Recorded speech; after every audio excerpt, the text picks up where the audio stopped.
Welcome back. Now that we know how to add custom scripts, let's talk about form events. Form events are specific times when we can trigger actions, like when the form is refreshed, validated, saved, or submitted, etc. Let's go back to our sales order script. You will notice that we used the refresh event before. This event happens every time the form loads or is reloaded. But we also have other events like validate, which happens before the form is saved, and submit, which happens when the form is finalized. Let's look at a couple of examples. Here is what's happening in our code.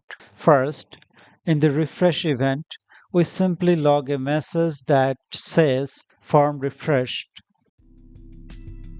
Let's save it. Go to the sales order page, refresh the page. It will show the message after refreshed. Here is the message.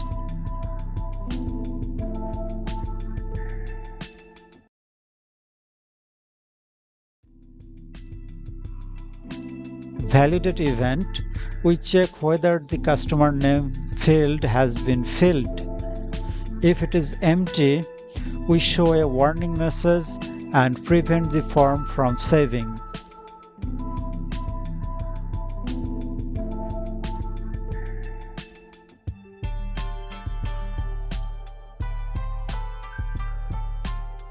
Try entering this code and then saving your changes.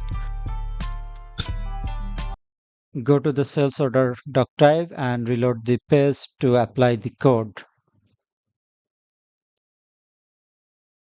Open a sales order and leave the customer name field blank. Then try to save the form. You will see the warning message, and the form won't save until you fill in that field. Events like this help ensure that data is entered correctly and can even prevent user errors. Now, let's summarize what we have learned today. We have learned two form event here.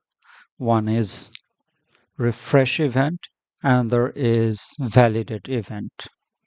In the next episode, we'll dive deep into field events and dynamic fields, where you will learn how to make individual fields react with user input.